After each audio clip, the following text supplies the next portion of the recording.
Bonjour, je suis Monsieur Foaleng Loé René. Aujourd'hui, dans le cadre du cours d'économie générale, et notamment sur les auteurs néoclassiques, nous allons voir Philippe Aghion. En effet, Philippe Aghion naît le 17 août 1956 à Paris, est un économiste français post-schumpeterien et professeur au Collège de France, à l'INSEAD et à London School of Economics. Il a enseigné à l'université Harvard, à University College London et Nuffield College Oxford. Il est depuis 2015 professeur au Collège de France. Il est également membre du Cercle des économistes et associés PSE, École d'économie de Paris, et depuis 2023, coprésident du Comité de l'intelligence artificielle générative. Biographie et jeunesse. Philippe Aghion est fils de Raymond Aghion, né à Alessandrie en 1921 et mort à Paris en 2009, militant communiste et détenteur d'une galerie d'art,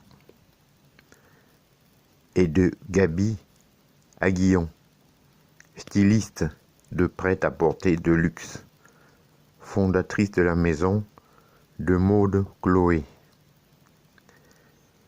Ancien élève de l'école normale supérieure de Cachan, section mathématiques, 1976-1980. Philippe Aghion poursuit des études de mathématiques appliquées en économie à l'Université de Paris 1, où il obtient successivement un DEA en 1981, puis un doctorat du troisième cycle en 1983. Il reçoit un PhD en économie à l'université Harvard en 1987.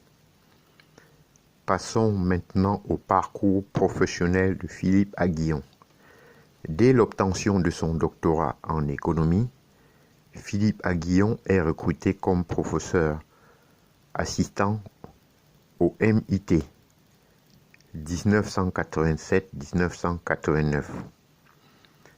En 1989, Philippe Aghion retourne en France pour être nommé chargé de recherche au CNRS.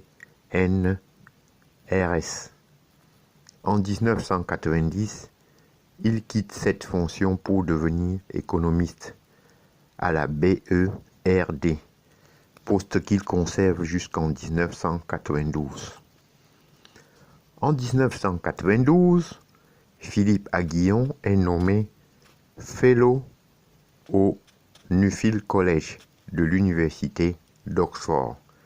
Il y enseigne jusqu'en 1996, date à laquelle il est nommé professeur d'économie au University College de Londres. Il y reste jusqu'en 2002. En 2002, il est nommé Robert C. Wagner, professeur économie à l'université d'Harvard.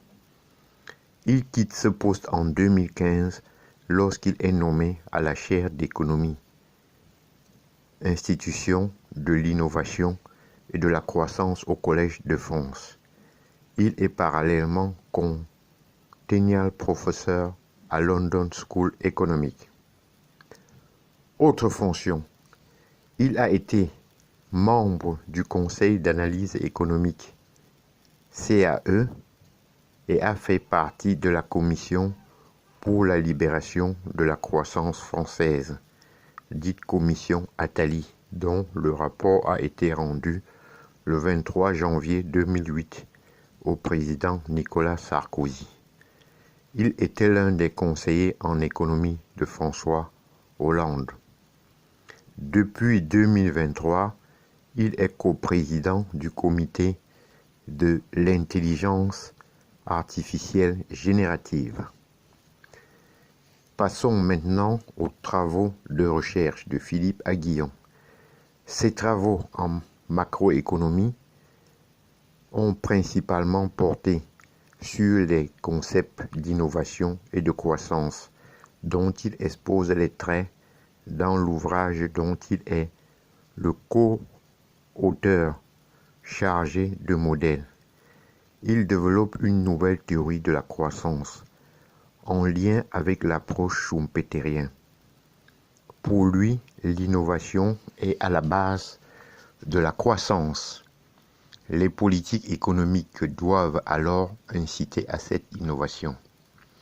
Il montre d'ailleurs que la croissance et l'inflation seraient largement sous-estimées en raison des facteurs technologiques.